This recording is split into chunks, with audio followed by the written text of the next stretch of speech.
Senhor, oramos agora por todos que choram, que ainda não têm luz. Senhor,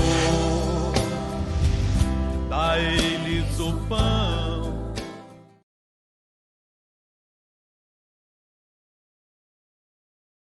Deixa eu falar aqui para você, vou te trazer um ensinamento. Normalmente eu costumo pregar por inspiração, mas eu preciso trazer um ensinamento para você. Tem algumas coisas que são básicas, que eu vejo que tem pessoas que parece que ainda não aprenderam. E é necessário que você aprenda. Por quê, pastor? Porque senão você pode se encontrar em uma situação onde o adversário acaba tendo vantagem. A Bíblia diz: o meu povo tem sido destruído porque lhe falta o entendimento, porque lhe falta o conhecimento. Tem coisas que são básicas, mas nós temos que repassar. Tiago, capítulo 5, versículo 14, eu vou no Almeida, revista e corrigida, na linguagem tradicional. E está escrito da seguinte maneira, preste atenção. Está alguém entre vós doente? Irmão, preste atenção, essa doença, ela pode ser física, ela pode ser mental, ela pode ser espiritual. Doença espiritual, pastor, sim.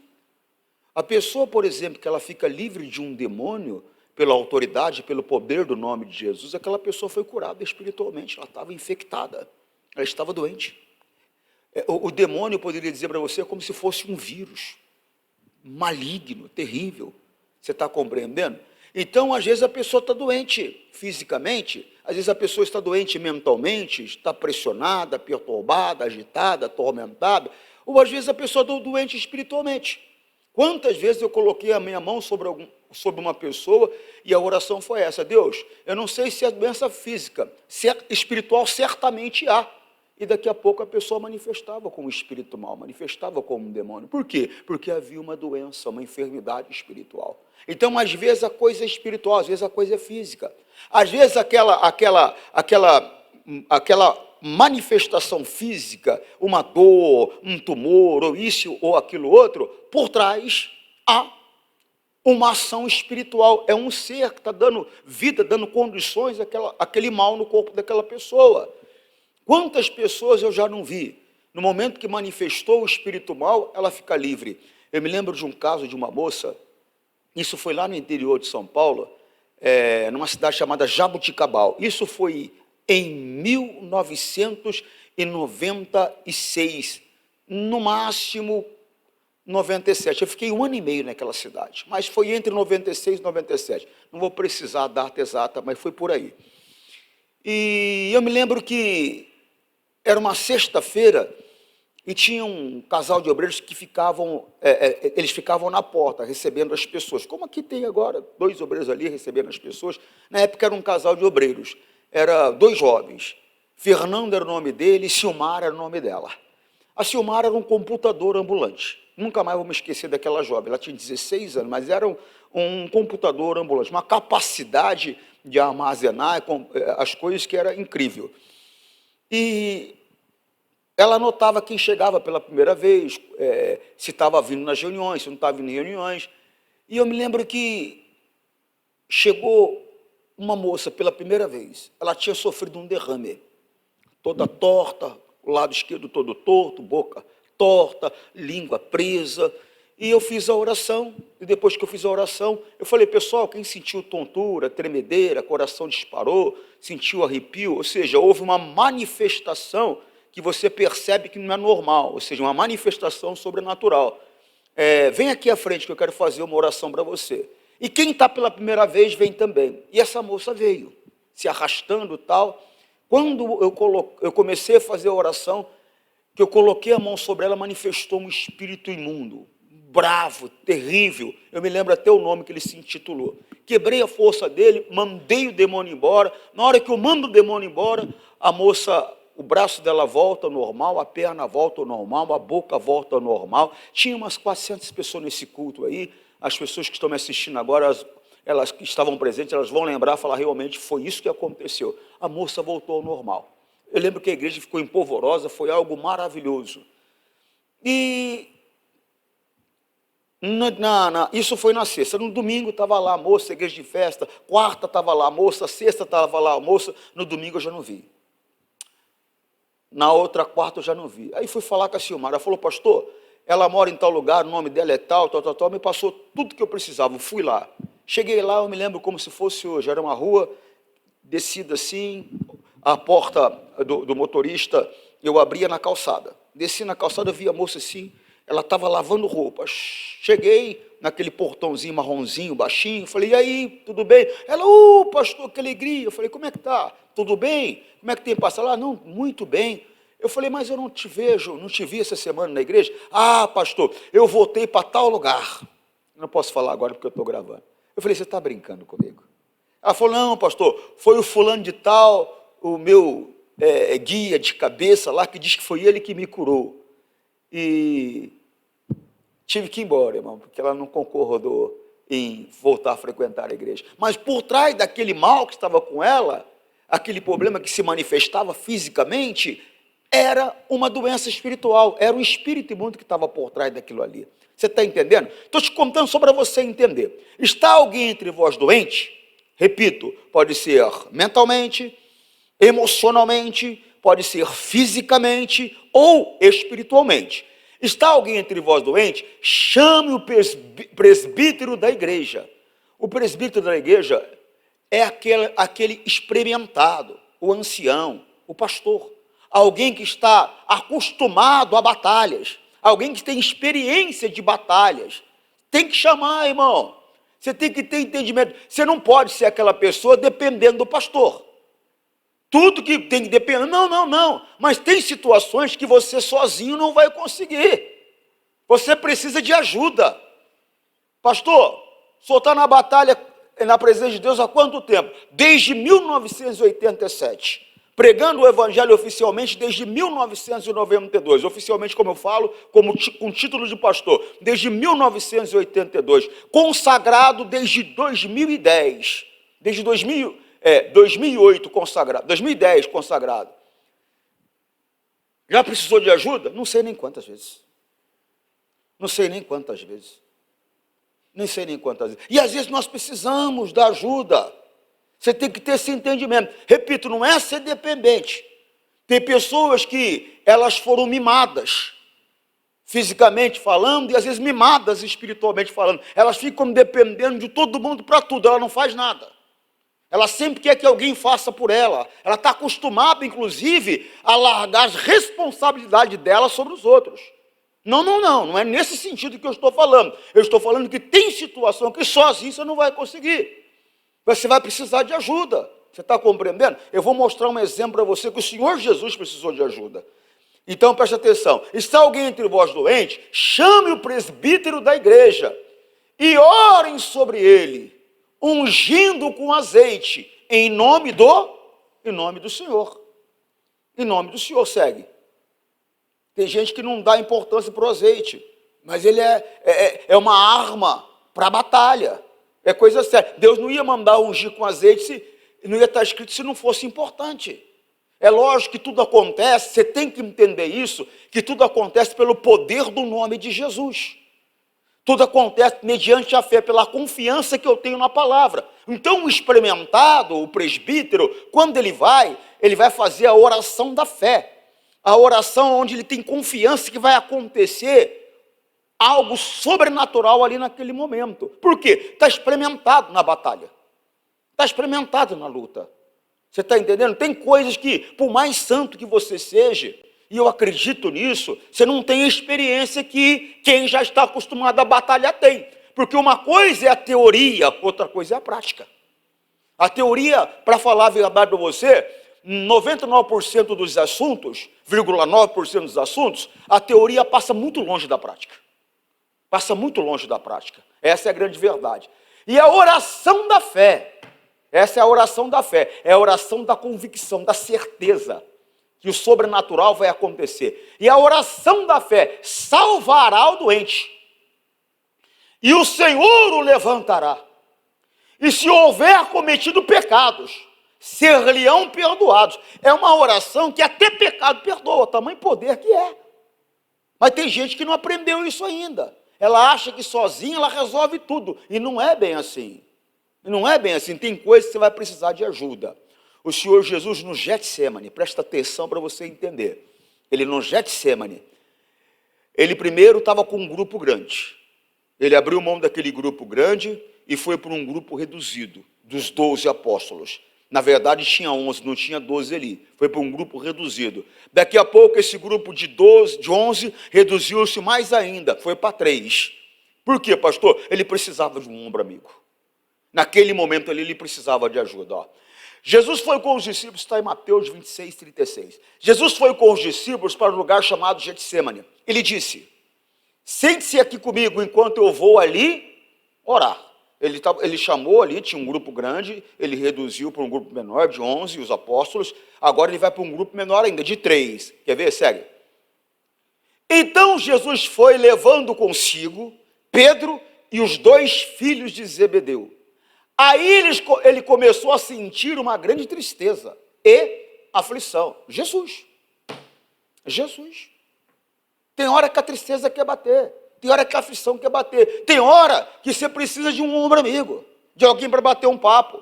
Tem hora que você precisa de alguém para orar junto com você. Você está compreendendo? Jesus precisou, por que você acha que você não precisa? Por que você acha que eu não preciso? Nós precisamos. Olha só, então Jesus foi levando consigo Pedro e os 2 filhos de Zebedeu. Aí ele começou a sentir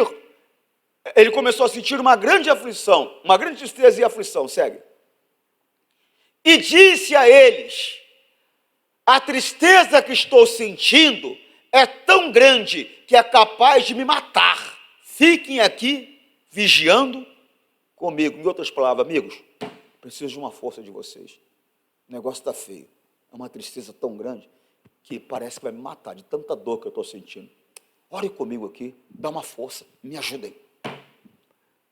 Popularmente, traduzindo, é isso que aconteceu. Você está compreendendo? Segue. E ele foi um pouco mais adiante, ajoelhou-se, encostou o rosto no chão e orou. Tem hora que você precisa de ajuda. Tem hora que você vai ter que resolver sozinho. É só entre você e Deus. Ele precisou de ajuda, mas teve um certo momento ali da batalha dele que ele teve que se humilhar. Ele se ajoelhou, pastor, símbolo de humilhação. Tem aquela situação que eu vou ter que precisar de encarar. Jejum é símbolo de humilhação. Vou ter que jejuar, vou ter que orar para que a coisa se resolva. Você está compreendendo?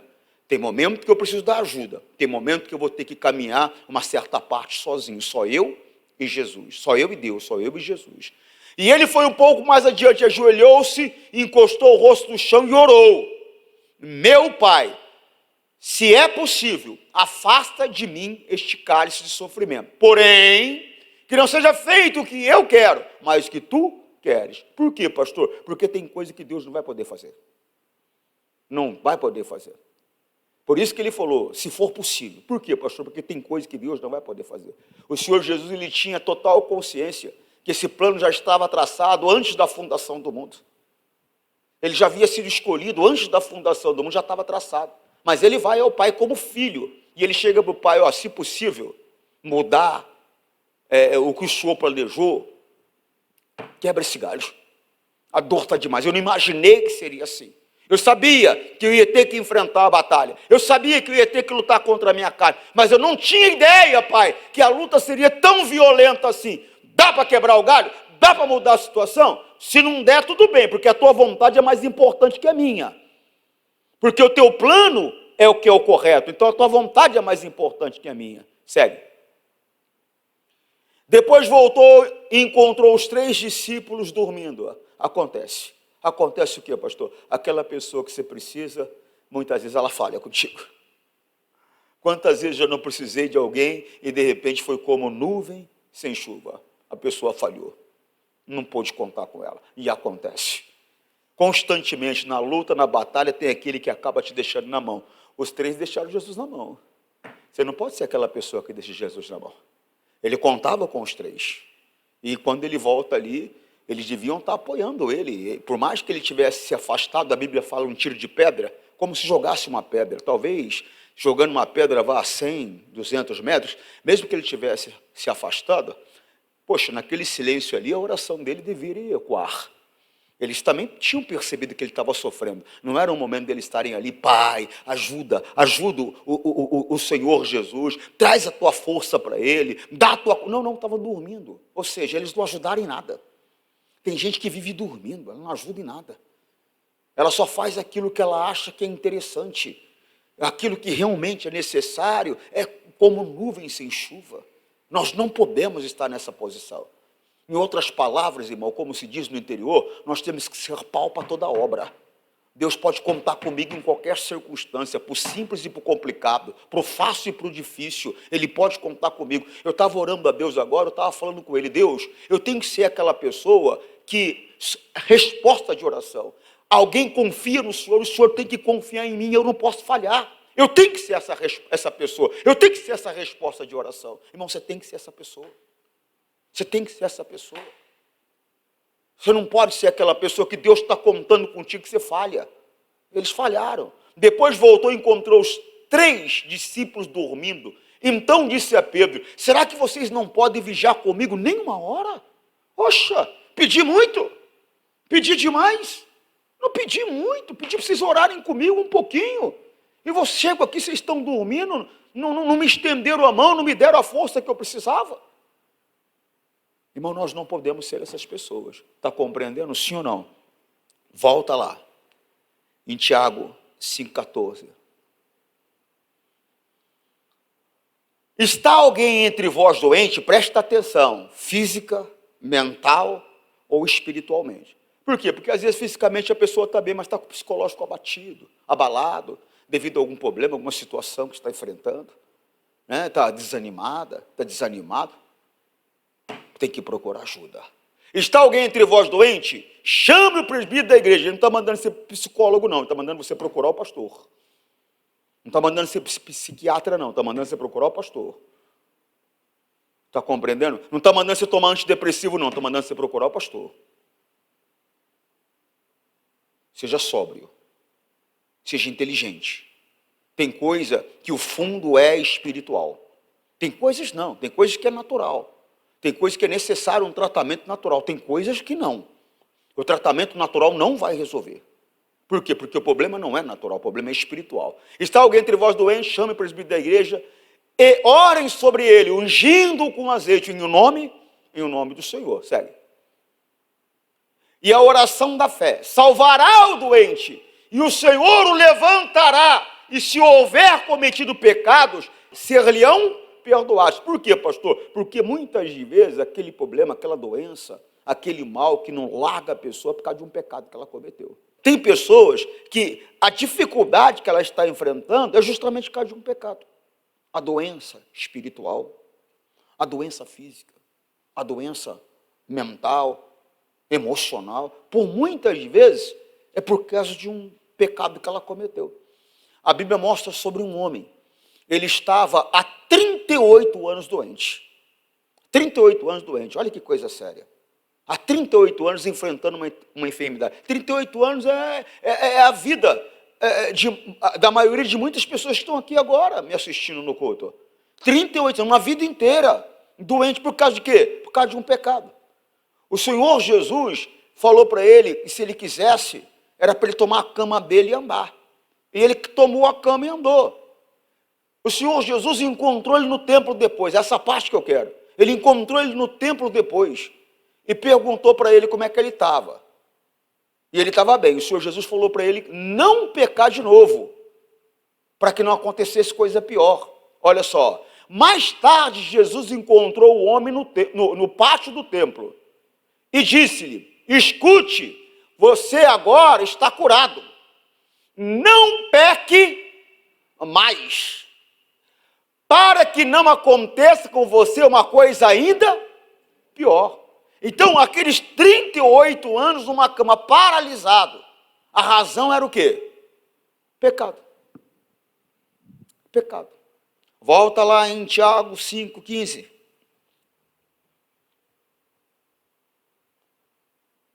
a oração da fé salvará o doente, e o Senhor o levantará, se houver cometido pecados. Naquela hora que Jesus falou para ele estava 38 anos enfermo, estava à beira de um tanque, que era conhecido, que um anjo descia, agitava as águas, e o primeiro que entrava era curado. E Jesus pergunta para ele se ele quer ser curado. Ele falou, não tem quem me coloca no tanque. Jesus falou para ele, então toma a tua cama e anda. Ele acreditou na palavra de Jesus, catou a cama, se levantou, as pernas se fortaleceram, ele se levantou. Mas por quê? Porque naquela hora ele estava recebendo uma oração. A oração é frase feita, é aquilo que eu te falei. Tira essa ideia religiosa. Tira que oração é só quando você dobra o joelho e fala, não, oração é frase feita. Jesus estava dizendo para ele, se você quer, quero, pega a tua cama e anda. Ou seja, ele fez uma oração, ele mandou a ele uma bênção de libertação.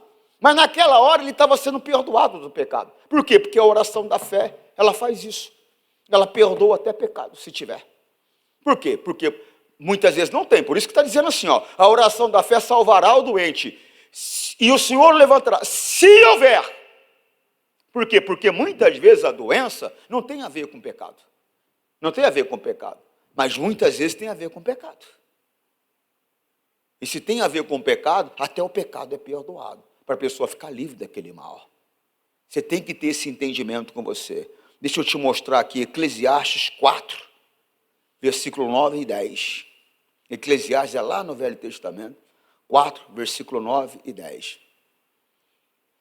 É melhor haver dois do que tem situação que, irmão, você precisa de ajuda. É melhor dois do que um.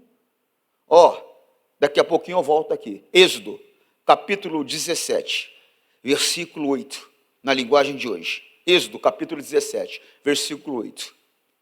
Os amalequitas vieram e atacaram os israelitas em Refidim. Então Moisés deu a Josué a seguinte ordem: escolha alguns homens e amanhã cedo vá com eles lutar por nós contra os amalequitas. Eu ficarei no alto do monte segurando o bastão do Senhor. Ele tinha um bastão com ele, aquela mesma vara que ele havia batido e aberto o Mar Vermelho, aquela mesma vara que tinha jogado no chão, tinha virado uma serpente, ele catou pela cauda, trouxe de volta, né? Isso foi lá naquele monte no monte onde você viu onde ele viu aquelas chamas. Por quê, pastor? Porque lá perante o faraó, o bastão que foi jogado no chão foi de Arão, não foi o dele. Está compreendendo? Então, só para você saber, é um detalhe, mas é importante que você saiba. Então, esse mesmo bastão, que era símbolo do poder de Deus. Então, ele falou, vocês vão lutar, faz a parte física, a parte espiritual, faço eu. Foi o que ele quis dizer. Então, Moisés deu a Josué a seguinte ordem: escolha alguns homens e amanhã cedo vá com eles lutar por nós contra os amalequitas. Eu ficarei no alto do monte segurando o bastão de Deus. Segue. Vamos até o 13. Josué fez o que Moisés havia ordenado e foi combater os amalequitas. Enquanto isso, Moisés e Arão e Hur subiram até o alto do... Estava sozinho ele? Não vá sozinho para a batalha. Não vá. Por quê, pastor? Irmão, já diziam os antigos, hein? Precaução, prudência e canja de galinha faz mal para ninguém. Deus não nos deu um espírito de medo, nos deu um espírito de poder e de prudência. Seja prudente. Ele não foi sozinho. Ele não imaginou que ia precisar de ajuda, mas precisou. É melhor você ter e não precisar do que precisar e não ter. Josué fez o que Moisés havia ordenado e foi combater os amalequitas. Enquanto isso, Moisés e Arão e Hur subiram até o alto do monte. Segue. Quando Moisés ficava com os braços levantados, os israelitas venciam. Porém, quando ele abaixava os braços, eram os amalequitas que venciam. Está orando, jejuando, buscando, lutando, está vencendo. Para de orar, para de jejuar, para de lutar, o inimigo começa a vencer. Cuidado. Cuidado. Por quê, pastor? Porque se você ficar parado muito tempo, você pode chegar a uma situação que você não tem força para se levantar mais. Então não para. Eu falei com um amigo há algum tempo atrás, ele me acompanha já há anos. Eu falei, você me acompanha de perto há anos. Você nunca me viu parar. Você me viu acelerar o ritmo, intensificar o ritmo, me viu reduzir o ritmo, mas nunca me viu parar. Você não pode parar. Se parar, o adversário te alcança. O adversário, ele vai começar a vencer. A vida da pessoa começa a enrolar. É coisa séria. Quando Moisés ficava com os braços levantados, os israelitas venciam. Porém, quando ele abaixava os braços, eram os amalequitas que venciam. Não baixa a guarda não, meu irmão. Enquanto você estiver aqui nessa terra, entenda isso. É luta o tempo todo. Eu expliquei para uma amiga esses dias agora, a gente estava conversando, ela falou, pastor, puxa, eu aprendi com o senhor, isso e aquilo. Eu falei, mas só que você não entendeu uma coisa ainda. Foi para a liberdade que Cristo nos libertou. Foi ou não foi? Só que para desfrutar dessa liberdade, você vai ter que lutar o tempo todo. Porque senão você vai ser aprisionado. Ele vai fazer obras na sua vida que vai te aprisionar. Então, para desfrutar dessa liberdade, eu tenho que estar lutando o tempo todo, orando sem cessar, jejuando, lendo, me envolvendo, me fortalecendo. Ou seja, absorvendo a energia de Deus. Por quê, pastor? Porque Ele é a força da nossa vida. Sem essa energia que vem do próprio Deus, você não vai ter a força que precisa para vencer. Você está compreendendo, sim ou não? É coisa séria. Segue. Quando os braços de Moisés ficavam cansados, Arão e Hur pegaram uma pedra e puseram perto dele, para que Moisés se sentasse. E os dois, um de cada lado, seguraram os braços de Moisés. Desse modo, os seus braços ficaram levantados até o pôr. Irmão, inteligência espiritual, estratégia para vencer. Você tem que ter. Você tem que pedir ao Espírito Santo, me dá inteligência espiritual, me dá sabedoria. Aquele que não tem sabedoria, peça, que Deus lhe dá livremente, abundantemente. Eles usaram de sabedoria. Viu que o cara não aguentava mais ficar com o braço em pé, não aguentava mais, estava cansado, iam perder a batalha, colocaram uma pedra, colocaram o cara sentado, encostou um de cada lado, seguraram o braço dele, acabou. Acabou. Inteligência, sabedoria. Você obtém um relacionamento com o Espírito Santo. Pede. Pede, aquele que pede, recebe.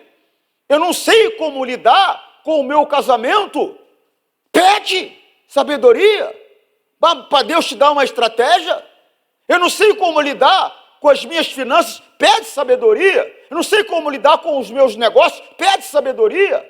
Deus vai te dar uma estratégia, vai te abrir o entendimento. Isso aqui não foi coisa à toa, não. Deus sabia que Moisés ia cansar, sabia que ele precisava de ajuda, e mandou os dois ir com ele. Você tem que entender que tem coisas que sozinho não vai conseguir. Eram 3 milhões de pessoas. Foi o maior líder de todos os tempos. De um grupo, numa liderança só. Coisa séria. Precisou de ajuda. A Bíblia mostra que ele foi o homem mais humilde da terra. Olha só, o homem mais humilde da terra. Então você tem que ter entendimento. Você precisa. Eu preciso. O maior líder que já existiu no Velho Testamento, veja, pai Abraão, fantástico. Pai dos que têm fé. Não é pai da fé, como eu ouço muita gente falar, não. É pai dos que têm fé. Fantástico líder. Poxa, você olha para o rei Davi, foi o único que conquistou todas as terras que Deus prometeu. Josué conquistou uma parte, faltou uma parte para conquistar. Davi conquistou tudo. Nunca perdeu uma batalha, nunca foi ferido em batalha. Mas o maior líder do povo de Deus foi Moisés. Precisou de ajuda. Precisou de ajuda. Davi precisou que quem defendesse ele. Uma vez a Bíblia mostra que um gigante veio para cima dele para matar ele.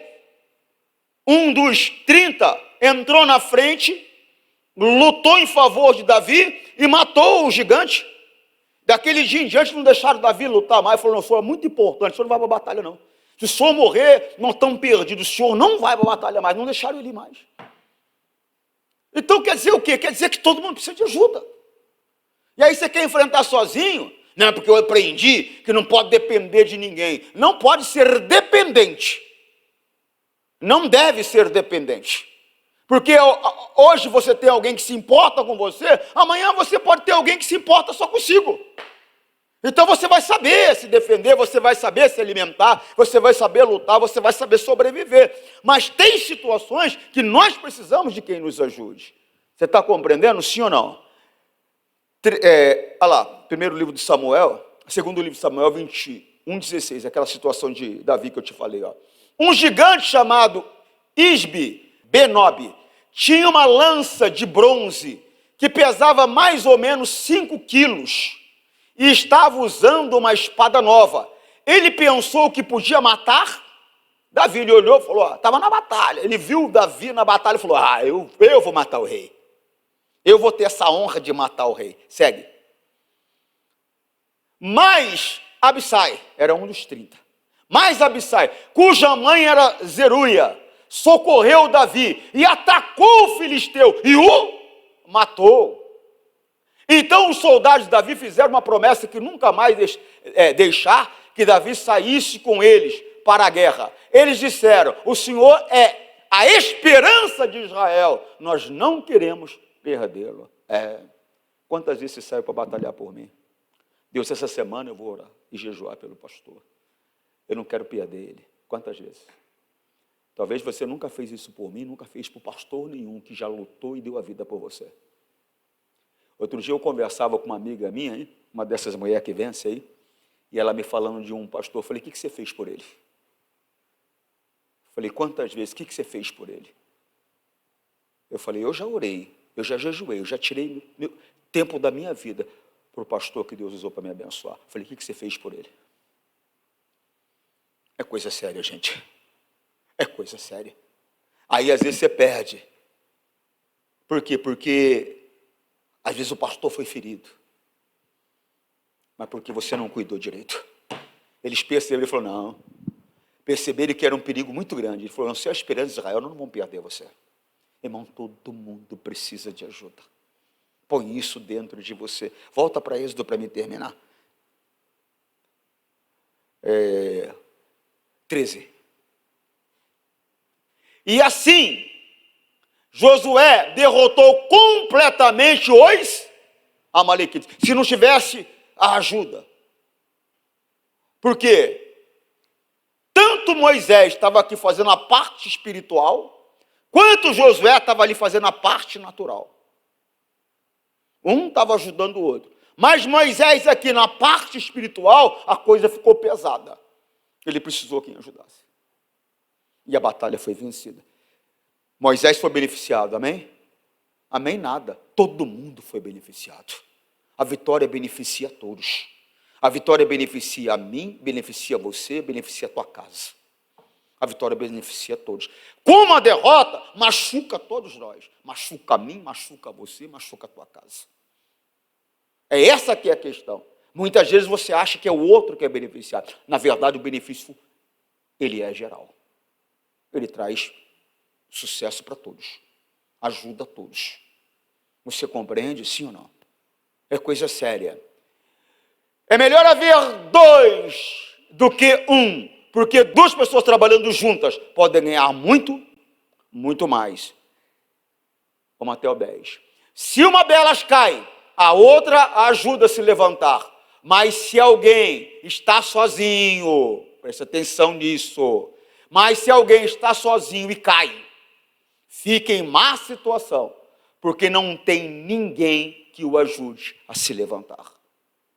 Você fica guardando para você. Por que não vai conversar com o teu marido, então? Meu bem, eu preciso da tua ajuda. Preciso da tua ajuda. Queria que você jejuasse e orasse comigo. Eu estou sentindo isso. Jesus se expôs. Alguém me disse um dia, você não pode mostrar fraqueza. Jesus mostrou as fraquezas dele. Ele falou, estou a ponto de morrer. Essa dor está tão grande, eu estou a ponto de morrer. Fique aqui comigo. ele expôs a fraqueza dele. Ele expôs a humanidade dele. Isso é orgulho. Isso é orgulho. E o orgulho precede a queda. Isso é orgulho. O que vão pensar de mim? O que vão falar de mim? O que vão imaginar de mim? Isso é orgulho. Não. Chega e conversa com quem você pode confiar. Se escandaliza que eu vou falar, não. Se escandaliza não. Porque pastor não dá para confiar, não. Você fala para ele, daqui a pouco todo mundo sabe da tua vida. Não dá para confiar, não. Mas tem aquela pessoa, pelo fruto, pelo fruto se conhece, tem aquela pessoa que você sabe que você pode confiar. Procura ela. É o teu marido. Pastor, se eu for falar com meu marido, ele não vai entender. Então não procura ele, se você sabe que ele não vai entender. Procura ela, tua esposa. Pastor, se eu falar com a minha mulher, ela não vai entender, ela não tem estrutura. Então não procura ela. Procura o seu pastor. Procura o seu pastor. Vamos lutar, vamos brigar. Se precisar de um inferno por você, eu vou. E não fico lá não. Porque o meu Senhor foi e saiu. Eu te tiro de lá dessa situação. Mas você tem que confiar. Sozinho não tem como. É coisa séria. Vamos ler essa parte de novo. Se uma delas cai, a outra ajuda a se levantar. Mas se alguém está sozinho e cai, fica em má situação, porque não tem ninguém que o ajude a se levantar. E ficar sozinho, muitas vezes, repito, é por puro orgulho. Por puro orgulho. Eu não concordo. Por quê? Porque a Bíblia não concorda. O Senhor Jesus expôs o sentimento dele. Ele expôs a situação. Ele confiou. Eles falharam, pastor. Eu sei que falharam. Estavam dormindo. Mas ele confiou. Se alguém vai falhar contigo ou não, é outra história. Você tem que confiar. Você está entendendo ou não? É coisa séria, irmão. Vamos encerrar. 4:12. Vamos ver o 11 mesmo, pulei. Se faz frio, 2 podem dormir juntos e se esquentar, mas um sozinho, como é que vai se esquentar? 12. 2 homens podem resistir um ataque que derrotaria um deles. Se estiver sozinho, uma corda de 3 cordões é difícil de arrebentar. Irmão, junta você, seu marido e Deus contigo, acabou. Junta eu, você e Deus com a gente, acabou. Junta você e eu e Deus com a gente, acabou. Por quê? Porque tem hora que eu que preciso de ajuda. Eu que preciso de ajuda. Uai, o pai não pode pedir ajuda para o filho? É orgulho. Não, vem aquele filho que é forte, falou, ó, entra numa batalha de jejum e oração comigo aí. O que está acontecendo? Não, só concorda comigo. Pronto, acabou. Sozinho você não está dando conta. É melhor 2 do que 1. Repito, não é ser dependente do pastor, ficar dependendo dos outros para vencer. Não. Tem hora que você precisa de ajuda. Tem batalha que sozinho você não vai conseguir, você vai morrer. Por puro orgulho, por pura besteira. Tem coisa que é só um conselho que a pessoa precisa. Mais nada. Eu lembro que quando eu cheguei aqui, tinha uma amiga minha que chegava perto de mim. Eu falei, essa moça não tem demônio. Falei para minha esposa no escritório, eu falei, essa moça não tem demônio. Manda chamá-la aqui para mim. Conversei com ela. Nunca mais ela chegou perto de mim. Acabou. Mas por quê? Porque na verdade ela precisava só de alguém que transmitisse para ela confiança. Ela não tinha demônio. Tinha demônio dentro dela. Parecia até que tinha, mas não tinha. Ela só precisava de um conselho. Acabou. Irmão, abre o teu entendimento. Abre o teu entendimento. Está alguém entre vós doente? Chame o presbítero da igreja. Amém, Jesus? Que Deus fale mais no seu coração. Você que está em casa, forte abraço. Senhor, nós rogamos isto, em nome de Cristo, para sempre. Amém.